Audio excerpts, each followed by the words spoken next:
দেখুন কত সুন্দর হয়েছে, একদম মুচমুচে।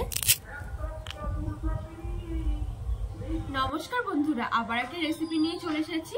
আজকে আমি আপনাদেরকে বানিয়ে দেখাবো বিরুনি মিষ্টি। এই মিষ্টিটা একবার বানিয়ে সারা মাস জুড়ে খেতে পারবেন। খুবই সুন্দর হয় খেতে, আর বানানো তো একদমই সহজ, দেখতেও সুন্দর, খেতেও মজার। তো খুবই সহজভাবে বানিয়ে আপনাদেরকে দেখাবো, আশা করছি অনেক ভালো লাগবে।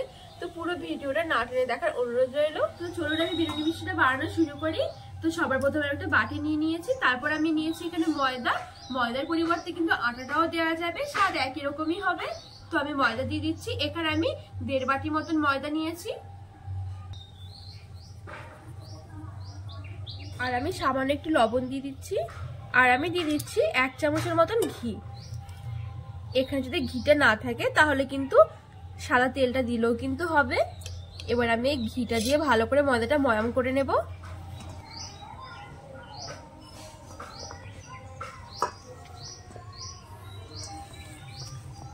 কিন্তু আমি খুব সুন্দর করে ময়দাটা ময়াম করে নিয়েছি।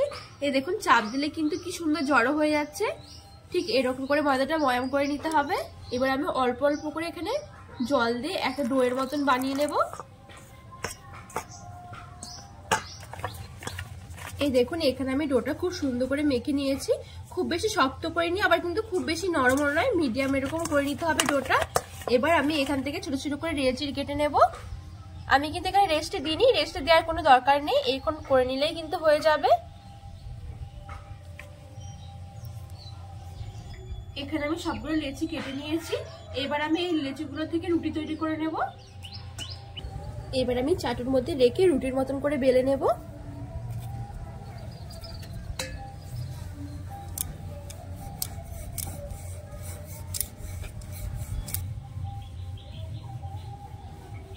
রুটিটা একটু পাতলা করে বেলে নেব, তাহলে কিন্তু খুব সুন্দর হবে মিষ্টিগুলো।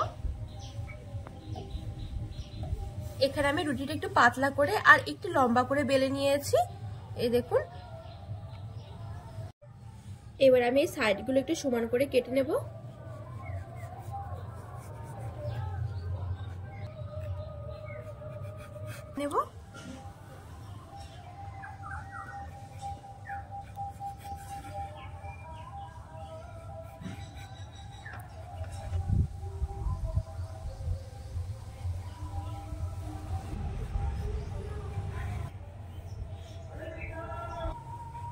এখানে আমি সবগুলো এরকম লম্বা লম্বা করে কেটে নিয়েছি। এবার আমি সবগুলো একসাথে এরকম করে জড়ো করে নেব।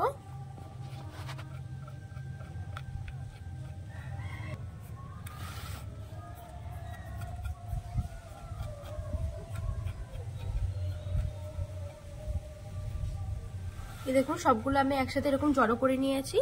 এবার ঠিক একটা দিকটা আমি এরকম একটু চেপে মুখটা বন্ধ করে দেব। এবার আমি এইগুলোকে 3টে ভাগে ভাগ করে নেব।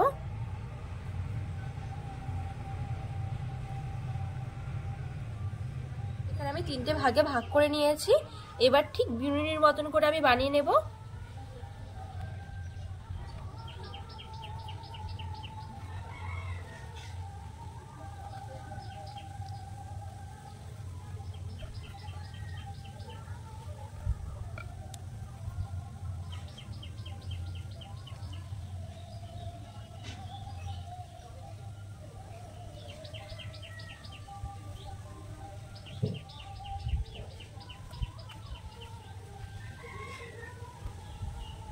এই যে দেখুন, এখানে আমি একটা বিনুনির মতন করে বানিয়ে নিয়েছি। এবার ঠিক এই জায়গাগুলো একটু সমান করে কেটে নেব। আবার এই জায়গাটা ভালো করে একটু চেপে মুখটা বন্ধ করে দেব। এবার ঠিক এদিকটা ধরে একটু গোল করে নেব।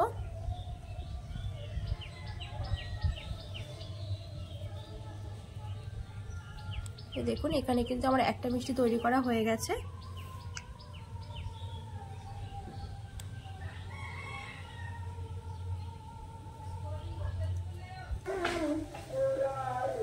সবগুলো মিষ্টি ঠিক আমি এরকম করে তৈরি করে নেব। একদমই সহজ, আর দেখতেও কিন্তু খুবই সুন্দর হয়।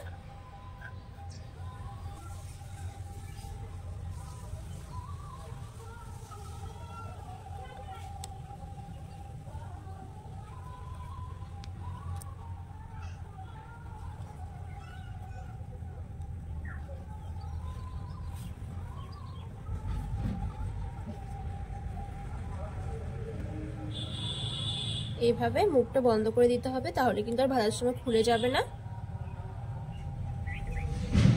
দেখুন এখানে আমার আরেকটা মিষ্টি তৈরি করা হয়ে গেছে। এগুলো ভাজার পরে কিন্তু আরো সুন্দর লাগবে।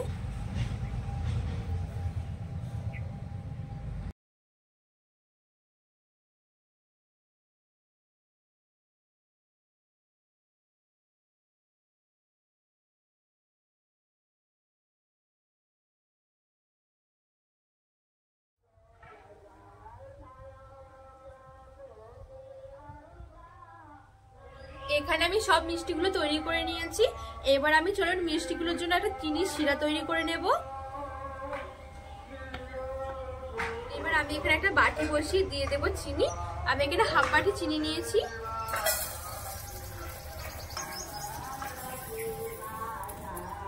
আর আমি 3টে এলাচ দিয়ে দিচ্ছি। আর আমি দিয়ে দিচ্ছি হাফ বাটি জল। ঠিক যতটা চিনি নিয়েছিলাম ঠিক ততটাই আমি জল দিয়ে দিচ্ছি। এবার ভালো করে গলে যাওয়া পর্যন্ত অপেক্ষা করব। এখানে চিনিটা খুব সুন্দর করে গলে গেছে। আর এই শিরাটা কিন্তু বেশি একটা ঘন করবো না, চিনিগুলো গলে যাওয়া পর্যন্ত অপেক্ষা করলে কিন্তু হয়ে যাবে। যেহেতু আমি জলটা একদম মাপ মতো দিয়েছি তার জন্য। তো এখন আমি শিরাটা নামিয়ে নেব। এবার আমি কড়াই বসিয়ে কিছুটা তেল গরম করে নেব মিষ্টিগুলো ভাজার জন্য।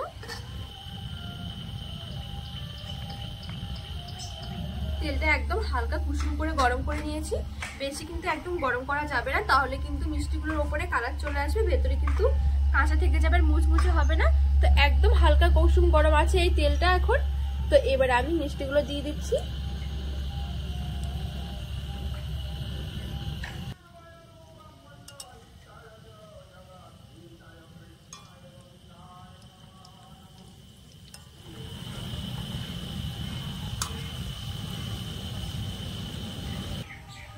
এখানে মিষ্টিগুলো খুব সুন্দর লাল লাল করে আমি ভেজে নিয়েছি। দেখুন দেখতে কত সুন্দর লাগছে মিষ্টিগুলো। এর আমি তেল থেকে তুলে নিচ্ছি।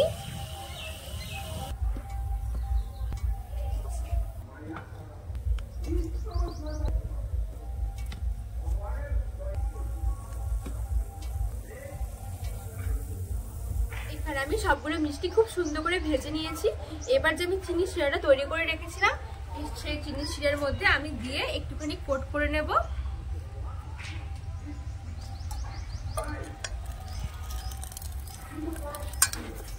বেশিক্ষণ কিন্তু রাখার দরকার নেই, কিছুক্ষণ এরকম ঘুরিয়ে মিশিয়ে নিলে কিন্তু হয়ে যাবে।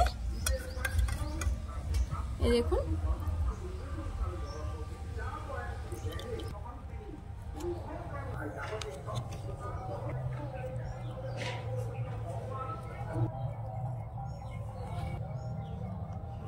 সবগুলো মিষ্টি আমি খুব সুন্দর করে চিনি শিরার মধ্যে কোট করে নিয়েছি। দেখুন কত সুন্দর লাগছে। এই চিনি শিরাটা কিন্তু কিছুক্ষণের মধ্যেই কিন্তু শুকিয়ে যাবে। তখন কিন্তু আপনারা একটা এয়ারটাইট কন্টেনারের মধ্যে ভরে কিন্তু অনেকদিন পর্যন্ত রেখেও খেতে পারবেন। খুবই সুন্দর লাগে খেতে। দেখুন আমি এখানে একটা মিষ্টি আপনাদেরকে দেখাচ্ছি। দেখুন কত সুন্দর হয়েছে, একদম মুচমুচে। তো বন্ধুরা আজকের রেসিপিটা কেমন লেগেছে অবশ্যই কিন্তু কমেন্ট করে জানাতে একদমই ভুলবেন না। রেসিপিটি ভালো লাগলে চ্যানেলটিকে সাবস্ক্রাইব করে পাশে থাকার অনুরোধ রইল।